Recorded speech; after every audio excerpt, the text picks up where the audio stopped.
Hello, and thanks for joining us on the podcast that discusses all things gaming.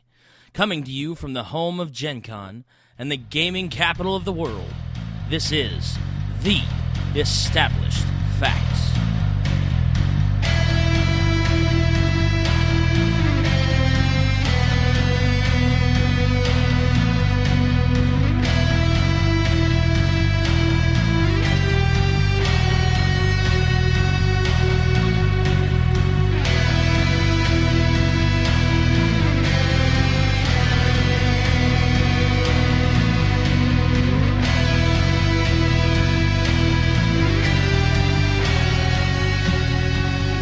Hello, everybody, and welcome to another episode of The Established Facts. For those of you keeping count, this is episode 57. This is Big Don, your host for the afternoon, evening, morning, whenever you decide to sit down and actually listen to this episode. We don't care. And starting to my left... Prime. Anton. Hey guys, this is Derek. Ragger, a.k.a. Jeremy. This is Josh. And joining us from Texas, I believe... Jason with Jasco Games. Hey. How you doing, Jason? Doing good. How are you? Doing well. And welcome back. That's right. I was going to say, for those of you who don't remember, then you need to shame yourself and go back and listen to our first episode with Jason. But Jason is our friend from Jasco Games. He's going to hang out with us this episode, and we're going to talk about some really fun stuff coming up on him on his Kickstarter with the new Mega Man board game. We'll get into that a little bit later in the episode. So, without any further ado, our versus topic for this episode 57, talking about video gaming and other gaming medium and transitioning in board games. We're going to do a versus topic of transitioning from a game to a different type of game, or transitioning from a game to a movie. So that's our versus topic. So what is more effectively translated? A game to a game or a game to a movie? And, you know, just use the earliest precedent of whatever your example is for your decision. So, starting with Prime? No? You don't want to start? No. Okay. Well, we'll start with Josh. I'm going to have to go with game to movie. I know, it's surprising, but hey, I enjoyed the Mario Brothers. Oh, wow. I know. Started off with a bang. Yeah. One of the 10 Americans that have. That's right. Ragar? I like the idea of a game to a game. Derek? Game to game. Game to game. Anton? Game to game. Because, yeah. They're stacking up against you there, Josh. I'm not surprised. Everything's stacking up against me today. Yeah. Pretty on the fence with it. Prime? Yeah, I'm going to be on the fence. Again? I can't help it. Come on now. I think you could help it. You know, ever since we've allowed him on here, I haven't been nearly on the fence as much. I'm just saying, he's taking everybody's. He's kicking everybody off. That's what it is. Yep. Jason, what would you say is more effectively translated? I've seen too many bad video game movies, so I'm going to have to go game to game. All right. I can only think of one good video game movie. What was that? I can think of a couple, but I think that for my decision, I think it's definitely going to be fairly one-sided on this one. I think I'm definitely going to have to say game to game because it's just, you know, yeah. Mm-hmm. So, within. So, Mr. Demery, inform us why our decision for game to game may be flawed. In its I don't think yours is flawed. Okay. I have a personal preference. Oh, see, that's where you went. So you're Well, flawed. Yeah. Number one, I don't have as much experience playing like a video game converted to a role-playing game or a video game to a card game. I have a couple. I just don't have a lot of experience with it personally. I have more experience with the game-to-movie deal. But it's because I've created a mentality within myself since the conversations I've had multiple times about books to movies. This is very much similar. I can't compare them as... they're not the same type of medium. So it comes down to me, a video game, I judge it as a video game. Yes, a movie may have the same title, I judge it as a movie. Should it be the same? Yeah, there should definitely be some links to it, but did I enjoy the movie? Did I enjoy the game? I think it's been more effective to see an enjoyable movie come from an influence of an enjoyable game. Something I'd like to add to that, because I don't want to just, go on Josh.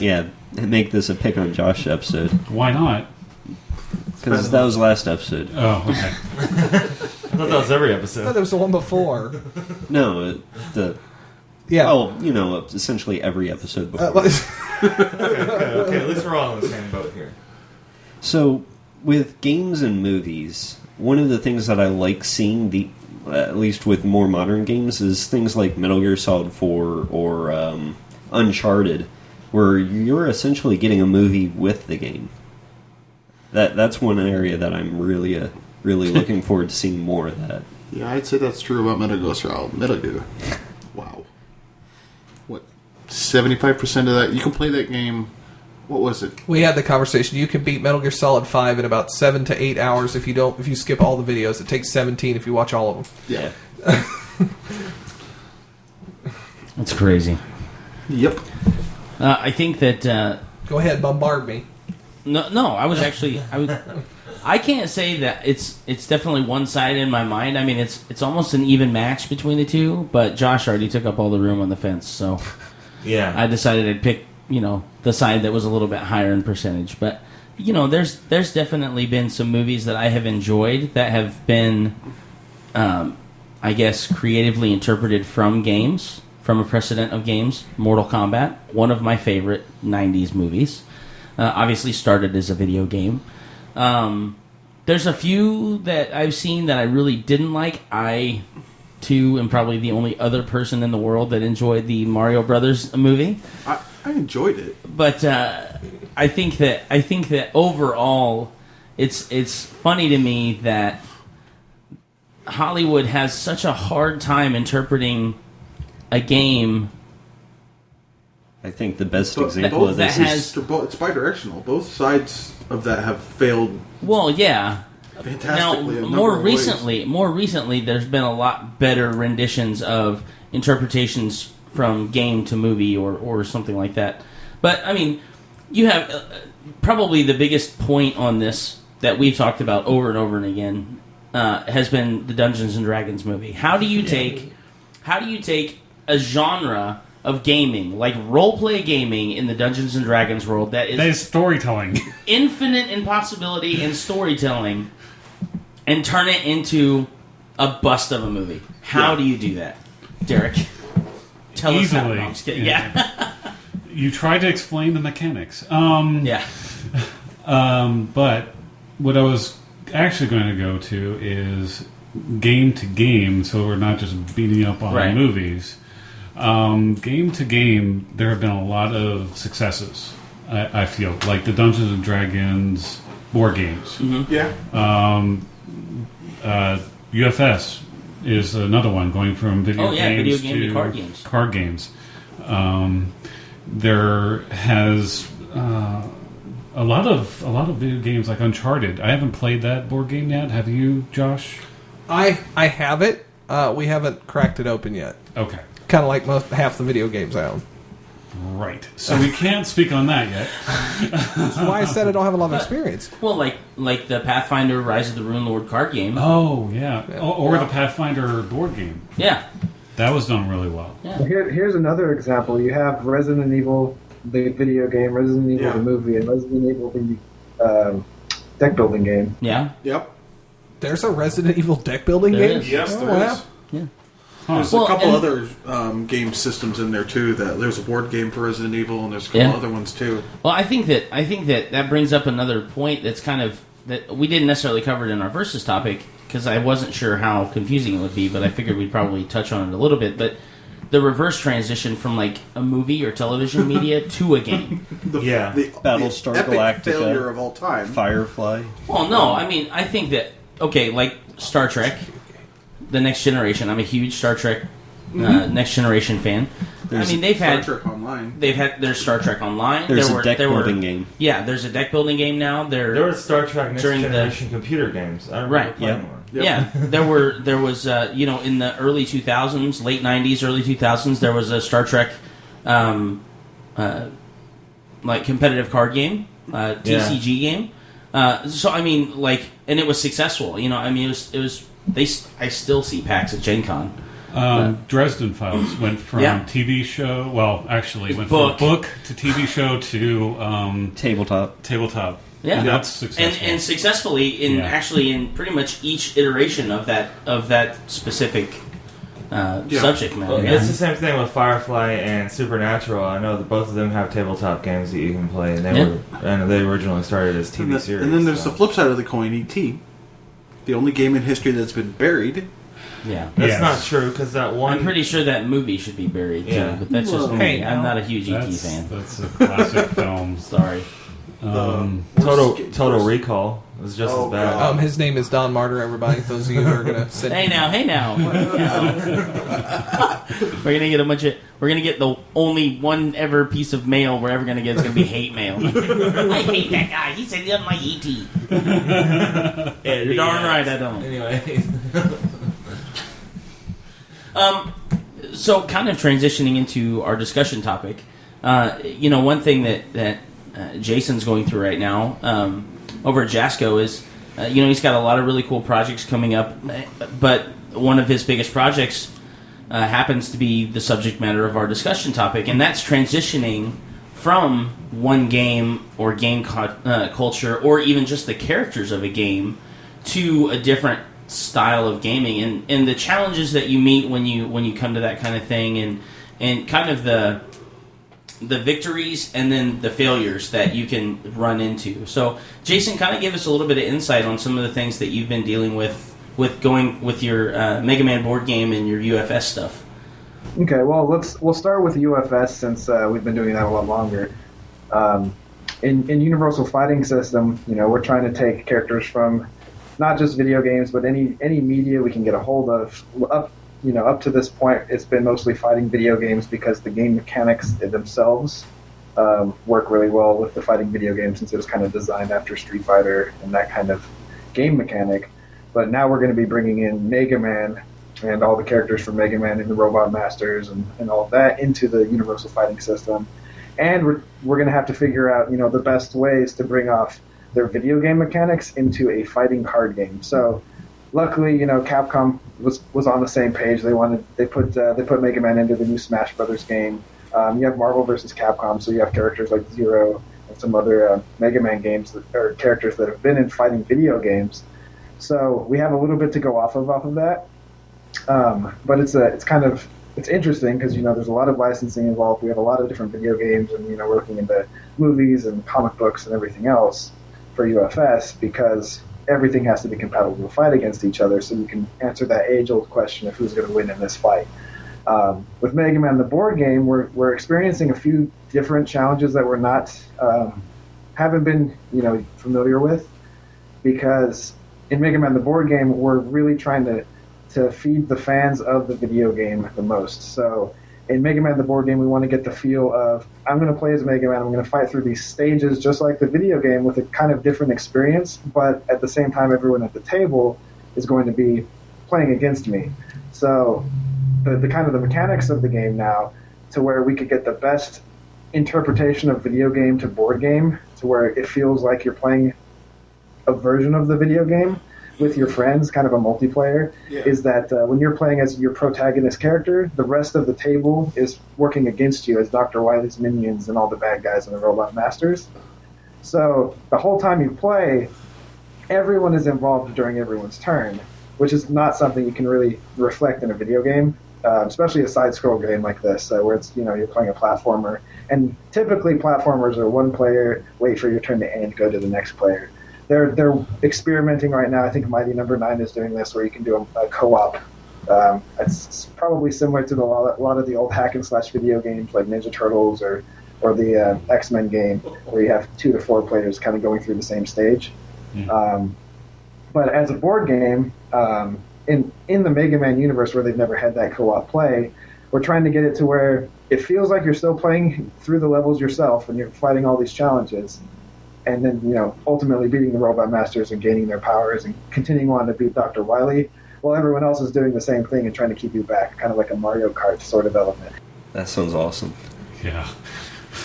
Out of curiosity, what kind of balancing considerations do you have to keep in mind with things like UFS or the Mega Man stuff?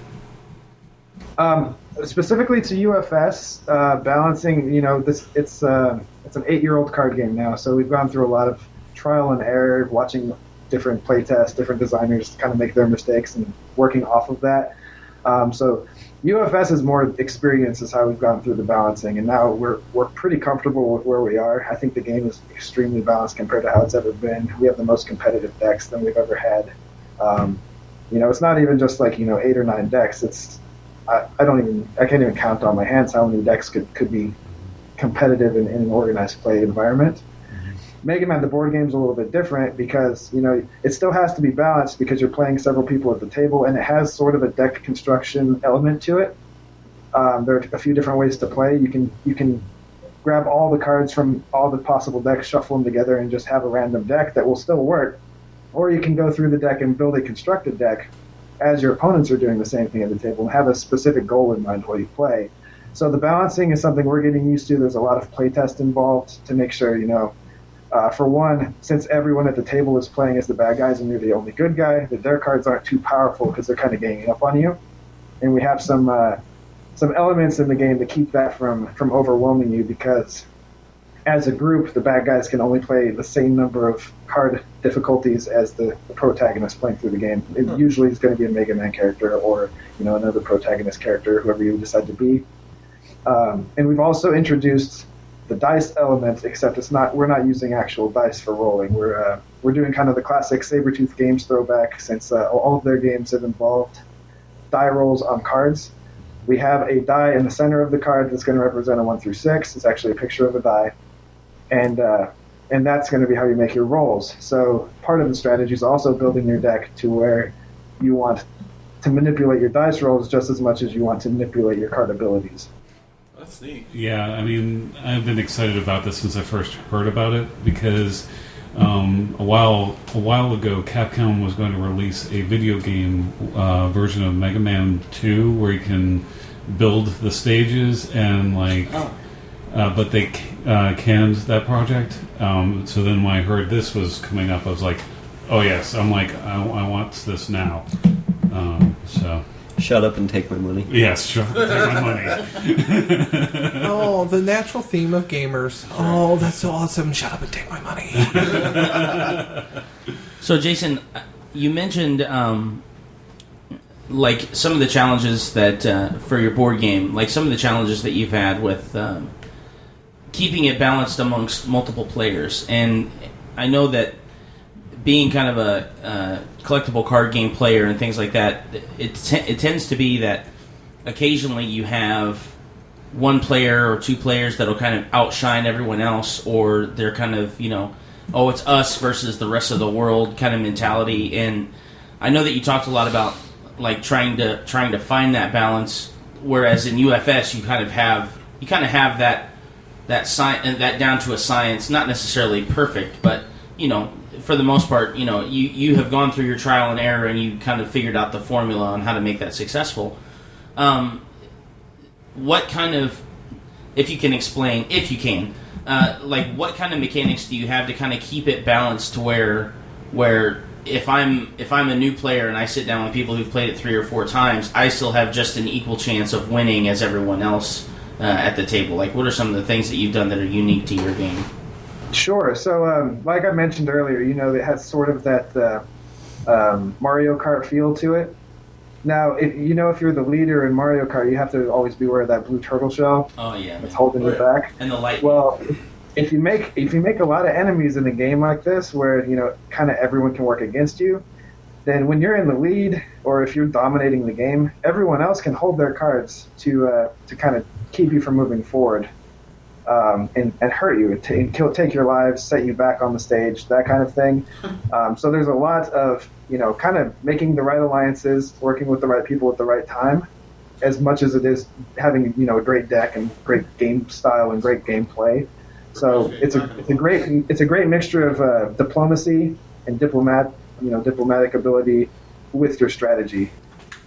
Out of curiosity, how long would a typical game go for? I'm not sure if you guys have even gotten that far. Now, it really depends on how many players you have and if you want to go through the entire game, because if you want to play it just like the video game where you defeat all 6 or 8 Robot Masters and Dr. Wily's stage, it will take a little bit longer, especially if you have more players.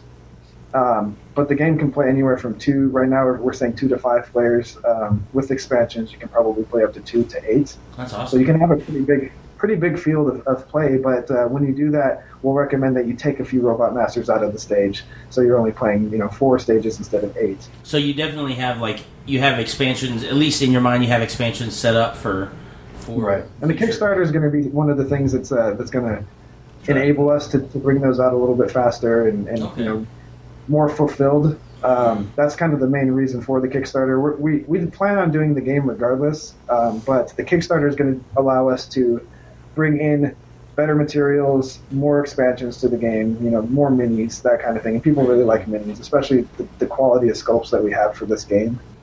Are you planning on going like Mega Man 1, 2, 3 sequentially, or is this going to be sort of a mix mash? So right now, the core game is going to be Mega Man 1, and if it's successful enough, and I think we feel like it will be, then we would like to go through the series just like the video game progresses and allow you to expand onto the game. Now, the cool thing about doing that is, unlike in the video game, we're going to be able to mix and match Robot Masters, so you don't have generic Mega Man 1, 2, 3, 4, 5, 6. You can have your favorite bosses from certain Mega Man games and play all the That's awesome. Derek just Which Derek's makes got his the credit stage card out for you. Right, it makes the stage selecting very interesting, because if you're used to the pattern on Mega Man 1 where if I start with this boss and go to this boss and the powers kind of help you against certain challenges, well, if you mix and match the games, it's going to be a little bit different on which boss do I beat first and what strategy do I need to do to go That's through kinda this cool. boss's stage. Yeah. That's awesome. Now, one mechanic that I'm really interested in, and I think we talked about... now, if I'm not mistaken, there was at least some discussion about the game at Gen Con. You guys were at Gen Con, and because I know Josh or Derek, they had sat down with me and kind of told me about some of the fun stuff that was coming in the board game. You can pretty much customize your level build. Is that correct? You can either customize the level, or you can have it randomly generated for you. Oh wow! Okay. So it's pretty cool that way. So there's a lot of different ways that you can predetermine the way you're going to play with your friends. We're probably going to have an organized play kind of tournament format for it, where we might even have teams set up. Or you can do the game completely random, so you never know what's going to be thrown at you, and it makes it a little bit more of a challenge. But you're still using a lot of strategy on what to do from your hand, what to do in certain situations, certain challenges, what boss to fight, that kind of thing. But the main stage, let's say you want to fight Cutman stage, you're going to have stage tokens laid out on the field, and you're going to go through the stage in order, left to right, run through the stage. You'll flip over their token, and you'll have a variety of challenges on there. Just that would be on that boss's or that Robot Master's stage in the video game. So let's say you have to choose between jumping over the spikes or fighting off the Dr. Wily's minions or whatever else you can get faced off on that part of the stage. Now, just like in the video game, there's not just one way to beat the stage. Huh. So you choose which path you're going to take, and it's going to determine, if you fail, what happens to you, and if you're successful, how far ahead you're going to go on the level. Although this is kind of a loose connection, I kind of see similarities between some of the stuff you're describing and a game called Mice and Mystics. Mice and Mystics By was Black Hat? yeah, kind of a board game that tried to take RP elements and turn it into a dice and story-driven system. The world built like I don't that. think our designers have played that game, but there are a lot of similarities between games to games a lot of the time, and it was just pretty interesting. Game mechanics, some designers often have really similar ideas, and they may not have ever talked to each other or played each other's games.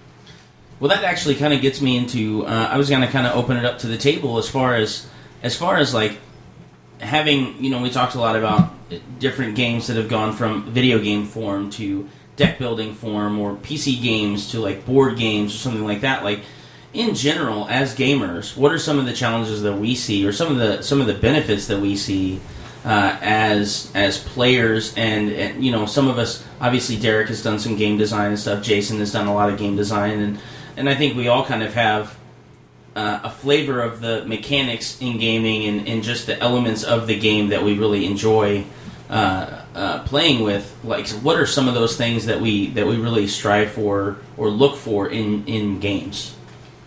I personally look for the flavor of the game. So, for instance, Chicken's good. Chicken is very Wow. good, although I do like lamb. With a hint of mint jelly. Jeez. But, for instance, with... I'm going to continue along with UFS and the Mega Man stuff. With fighting games, when it transitioned to UFS, it was, you're looking for, are you fighting somebody? Are you actually using attacks?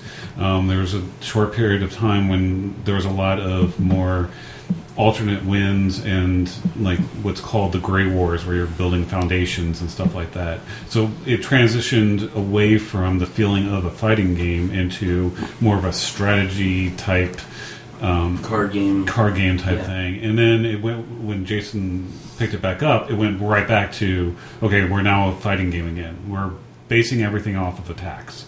And with Mega Man, there were certain things that I was really looking for. One is, can Mega Man take the powers of the bosses? Because that's unique to Mega Man. And two is the level design. Because, again, that's unique to him. It's the Dr. Wily stage where you fight all the bosses over again and all that stuff. That's uniquely Mega Man driven. I think the big thing that you're really shooting for here is the nostalgia aspect. Oh, yes. Authenticity. Yeah. It Right. brings It's got to still these feel like games- it. Yes, it has to feel like it brings these games into new terrain. It almost like reinvigorates these games. Yeah, that's The great thing, and now that you bring up the nostalgia, great thing about working with Capcom on this is that every step of the game mechanics, we actually have to get approved by Capcom Japan and their Mega Man game designers, which means that they're actually interested enough in our game design to test it and make sure that it plays enough like the video game and does bring in all those elements, that they're comfortable enough to bring it out and approve each step of the That's way. very cool. That's very cool. Which we like because it shows that they care about what we're doing, and it keeps both of us kind of in line. It shows that they care about the IP. Yeah, I was getting ready to say it definitely shows that they care about like you said, just the IP in general, like Mega Man as a character and the stages and the bosses and the world that he encapsulates. That really is encouraging for me as a gamer. I'm super psyched. Yeah. Yeah, and thinking about it from a person who's played, God, almost all of them up through the years, it's one of those things where if I was coming into this as something I'd never seen it before, and I see the released game, I'm sitting here thinking this seriously has to hold true to the Mega Man feel. Versus, if it doesn't, it's going to draw a lot of rage, and that's part of what I see why Capcom is really taking an interest in this, is because it's something that, especially with Capcom and Mega Man, that's one of their huge names. And there is a huge community behind it. So, I mean, it's similar to the Pathfinder board game as well, because, well, it's a card game. The adventure card game. It That's is. what I was thinking. They have not made a board game yet. Not yet. Yeah. Right, but it had to feel. You had to have leveling in your characters, which they do. You have to be able to go through a storyline, which is what you can do there. I mean, there are certain aspects that define certain games, and you have to hit on those, or else you're going to completely kill whatever game that you're trying to make. I think Right. To bring it around to the movie aspect of things too is as long as you have to keep that same mentality when it comes to developing a movie. Mm-hmm. You have to at least keep the core basics of what that game was based off of in order to make a successful movie, in my opinion, too. I've had I think I've brought this up quite a few times. The game, The Lord of the Rings: The Third Age. It's a PlayStation 2 game that the concept behind it was that you take up a fellowship that is about 3 to 4 hours behind the Fellowship, and they're and it's not like they're jokes or anything, but that's what they are. They're doing similar things but making sure that everything goes well for the other fellowship while they're doing all the research. You get to experience all of the elements that you're used to from the movies and the books or whatever that is, but you get to experience them from new character ways. And I think what that does is I think our overall theme is that we're trying to a successful transition from either a game to another form of media. You have to feel like you are experiencing the original game, at least the major aspects of it. Yes, the Pathfinder adventure card game. I feel like I'm playing a Pathfinder game when I'm playing the adventure card game. I really hope that the Mega Man board game is the same type of way, because it feels that way now. I enjoyed when Mega Man 9 was released for the PlayStation 3 or whatever. Oh, yeah, that was awesome. It's the same game, same type of game, but you were able to play it on a new console. And with, the more buttons at your disposal, you're able to do quite a few more things. But it was bringing the nostalgia, bringing the thing that makes you feel all warm and fuzzy about the game, and bringing it into a new atmosphere. Tracy Hickman's Sojourner Tales. It's going to be coming out here real soon. That's something that's going to be interesting. The idea of bringing storytelling from either role-playing games or any format, because now they've got a video game designer who's going to be creating a story for Sojourner Tales. They are trying to make storytelling into a board game. Yep. Which you see sometimes, but I don't know about the success of it yet, so I'm excited about that. I'm excited about bringing a video game into a board game. I'm waiting for somebody to come and say, okay, I'm going to take a movie and make it into an effective board game. Like I want to see a Princess Bride board game, because I think that'd be funny. But you'd be reading most of the time. All right, Jason, go. I do have a history of being pretty good with licensing, but we'll see what we can do. Speaking of that, is this Jasco's first board game? This will be our first board game. Now, the first one that we've published, we have designed board games that no one knows about and we can't really bring out yet or talk about. We actually have, I think, 5 games in the works right now behind the Mega Man and the board game, all of which are I think we might have 1 card game and the rest are board games. Huh. I have a question about the Mega Man tins for UFS. Is this going to ever... Is there going to be a Mega Man set in the works? Yes. Okay. Now, here's... For the next... We have a 3-year plan set up for release right now, and, we're always going to be kind of 3 years ahead of ourselves for design and release schedule and everything like that.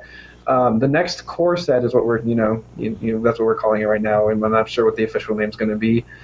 But the next big expansion, where we have, a big introduction of a lot of cards and a lot of new mechanics, is going to be Mega Man and Darkstalkers both from Capcom.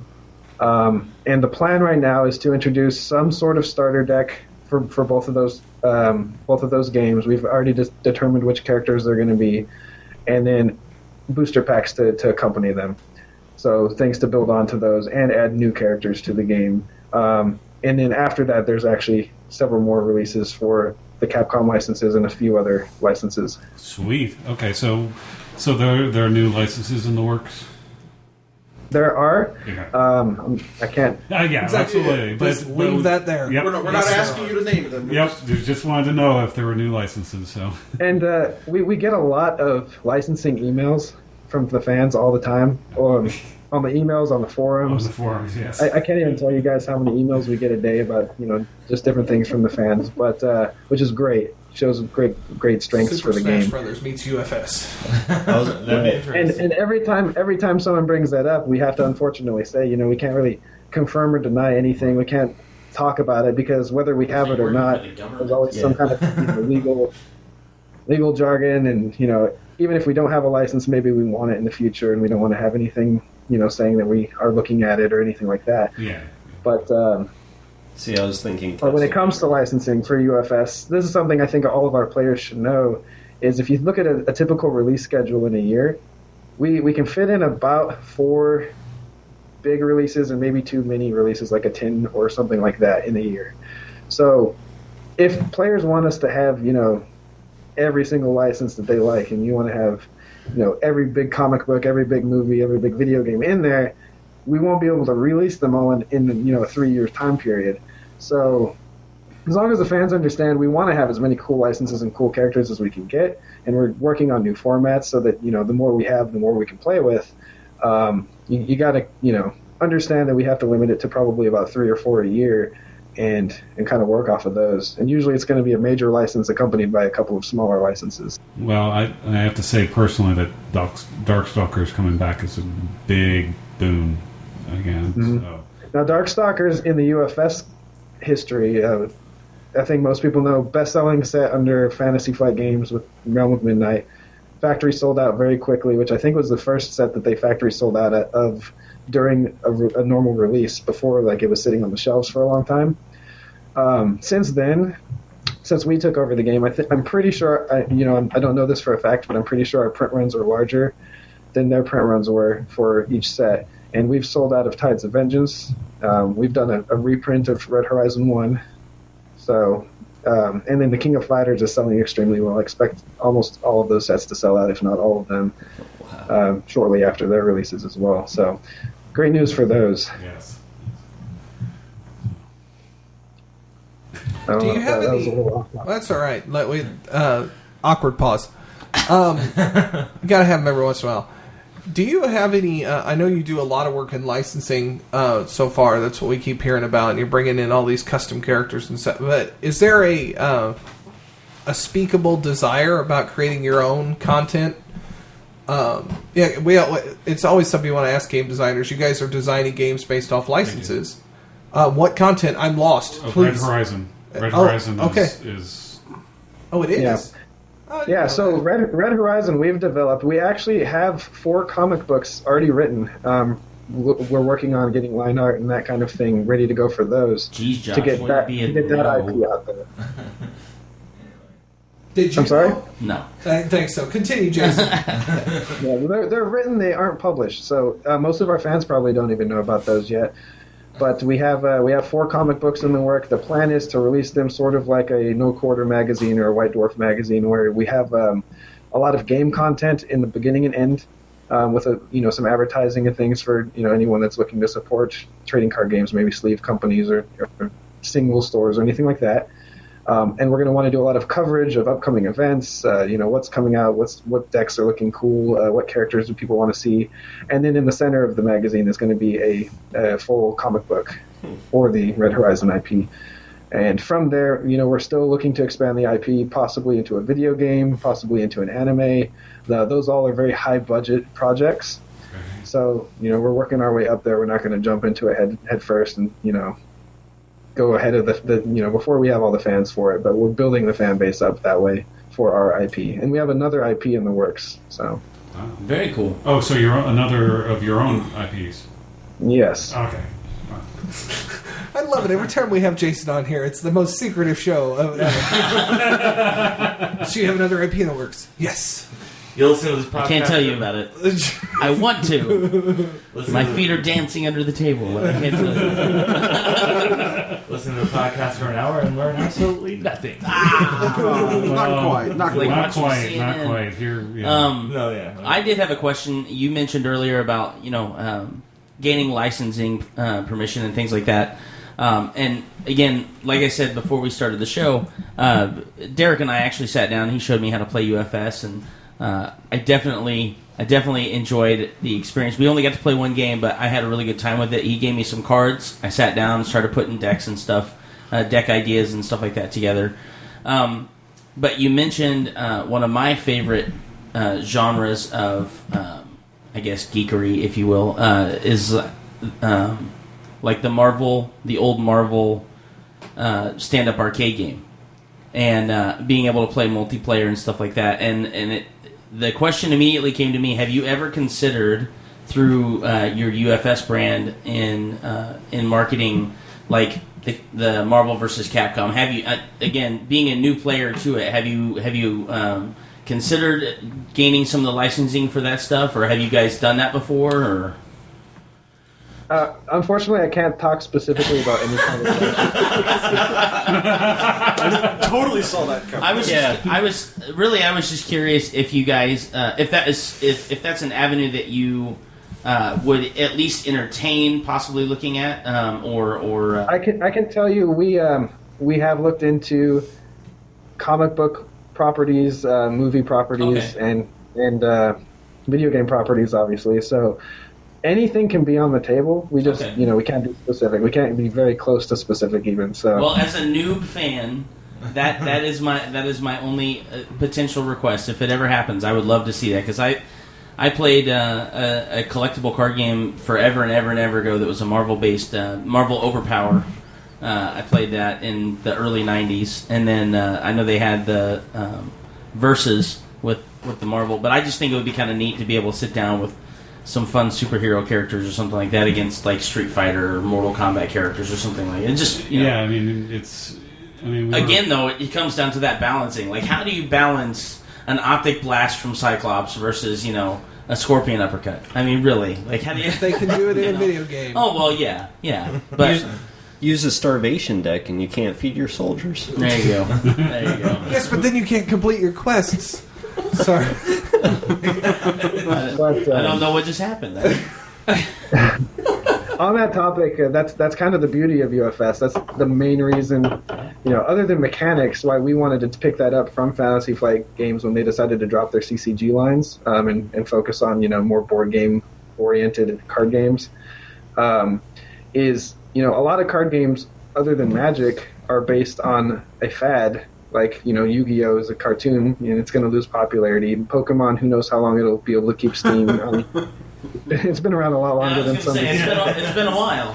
Gotta catch the ball before they blow away in the wind. That's right. Exactly. So, but with UFS, the beauty of it is, there are a lot of things that can be popular at a certain period, and when it is popular, we can pick it up and please the fans. And, all those old licenses are still there. So if people are nostalgic and still want to play with the old, Street Fighter, Penny Arcade, Warhammer Fantasy characters, whatever else has been in the game, they're still there to play, and we can keep picking up new licenses and new exciting characters. And, maybe not, they don't even have to be licensed. We can talk about public domain things like Cthulhu or Abe Lincoln or, other popular characters like that.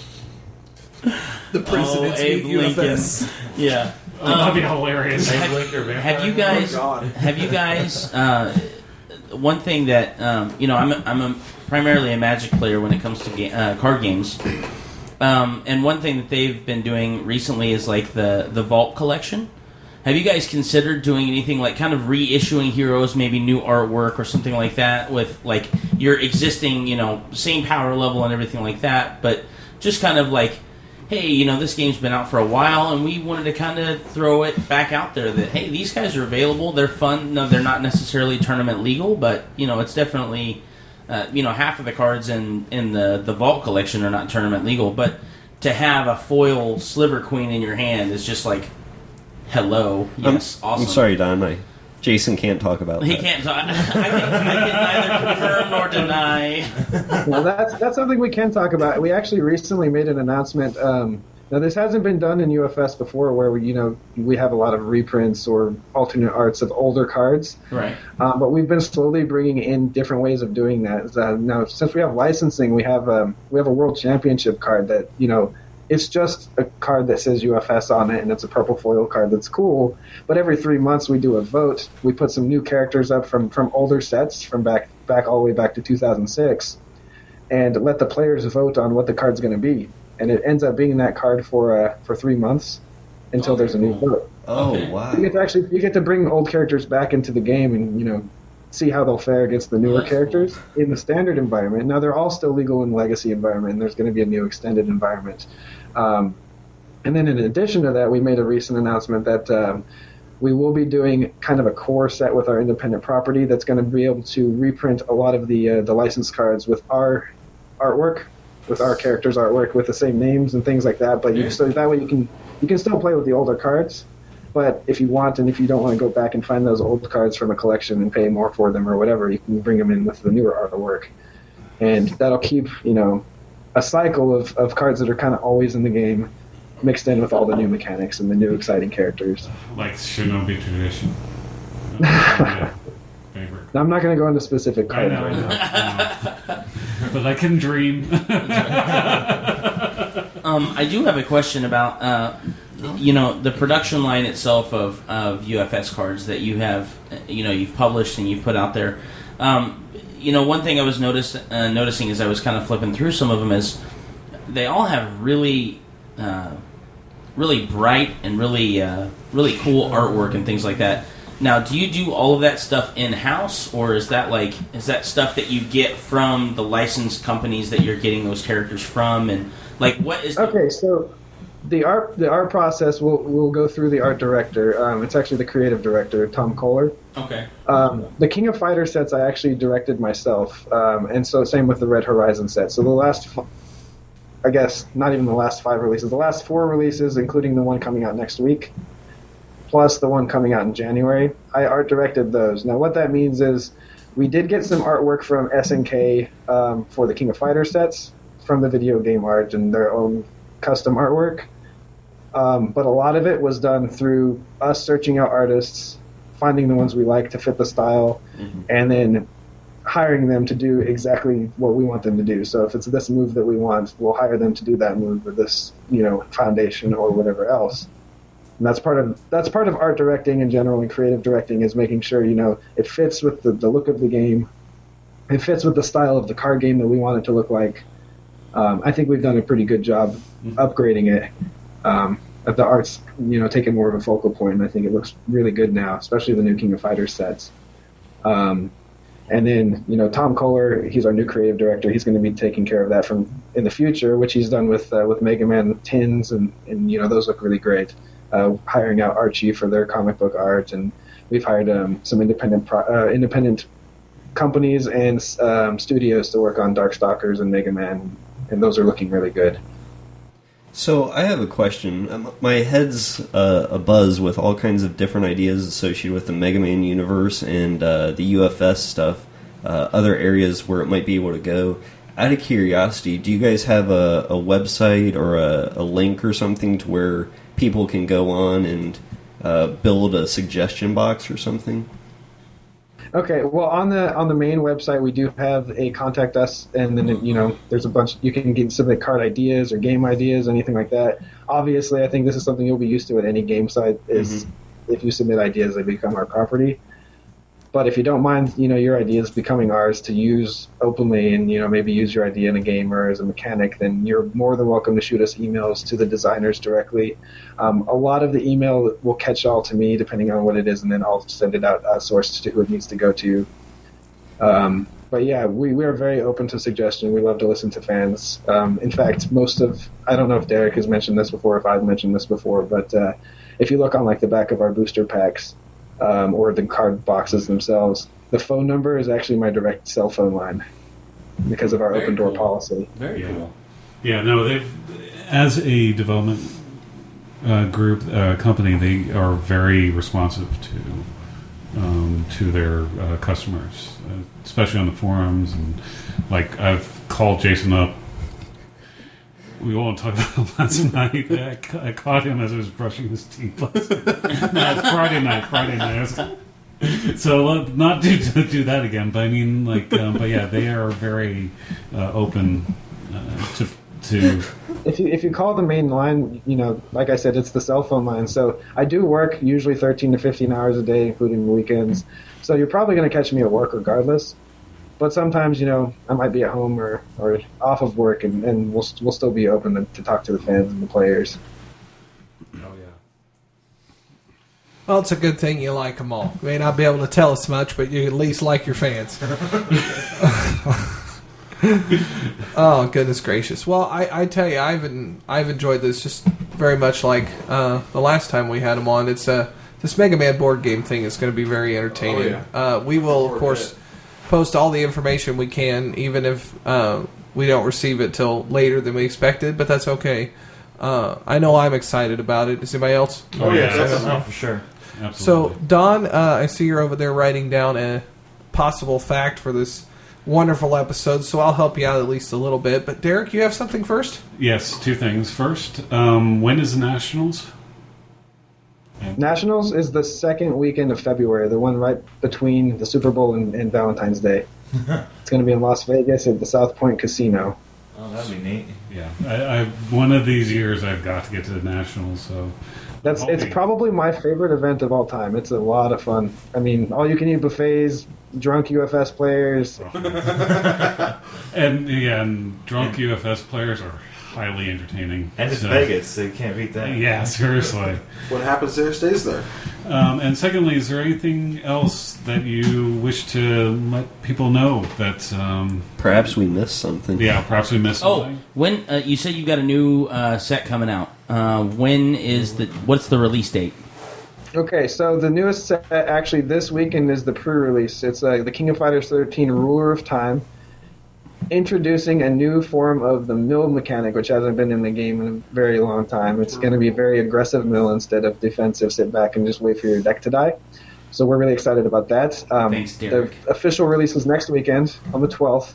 Okay. And, we're going to be doing an event for it. That's what we're here in Abilene, Texas for. Actually, I'm in the D&D room right now for this interview so that, you don't hear a lot of noise from our pre-release event right across the way. So, and then I think you mentioned something, if we missed anything, if you are looking forward to the Mega Man Kickstarter, the Mega Man board game to back it and, add new minis and new elements to the game, follow us on our Facebook page. It's just Facebook.com/Mega Man the board game, or our Twitter.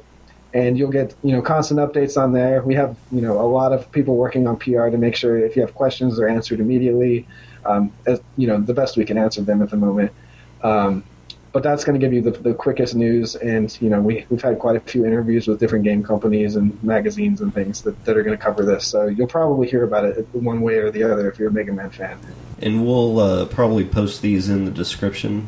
Yeah, we'll put stuff in the show notes, and we will definitely keep. Whenever you let us know when your Kickstarter stuff opens up and all your licensing is done, we'll have links galore on our website. Yeah. And I think we've added Derek to the media list, so he should be getting updates. Very good. Yeah. Very awesome. Good. One of the benefits of going to Gen Con was that we were able to buy one box of the Rulers of Time back in August, and it's releasing next week. So okay. I've got. So when this episode drops, it will be released. Yeah. It's the weekend of. It's the week after. So okay, the week after King of Fighters release. So for those of you who are listening, if you haven't bought your box already, you better go out and get it because it's already out. Yeah. But yeah, I mean, that's definitely some really cool stuff. In January, you said you got another set coming out, so you'll have to let us know when that stuff comes. That way we can put links up and blow up everybody's phone. I know that we don't necessarily have the biggest market in the world in Indiana for UFS, but we definitely want to build that for you.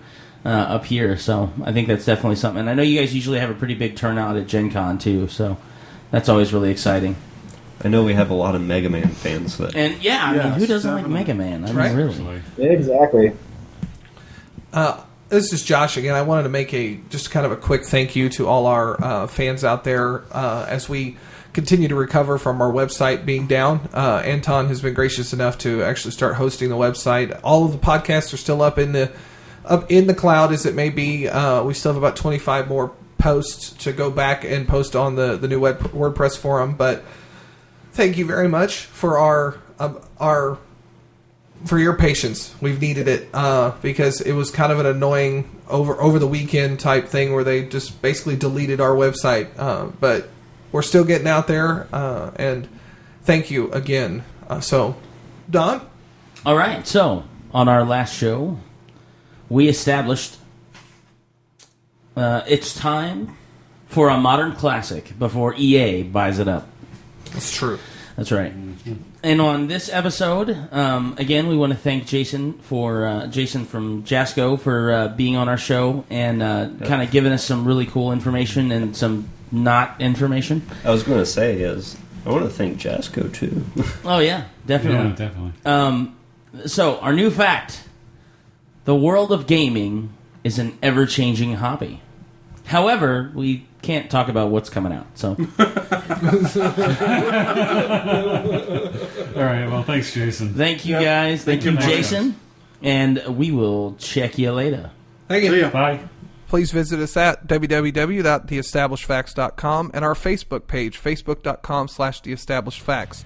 If you would like to support us by buying some merchandise, visit cafepress.com/castingrobot.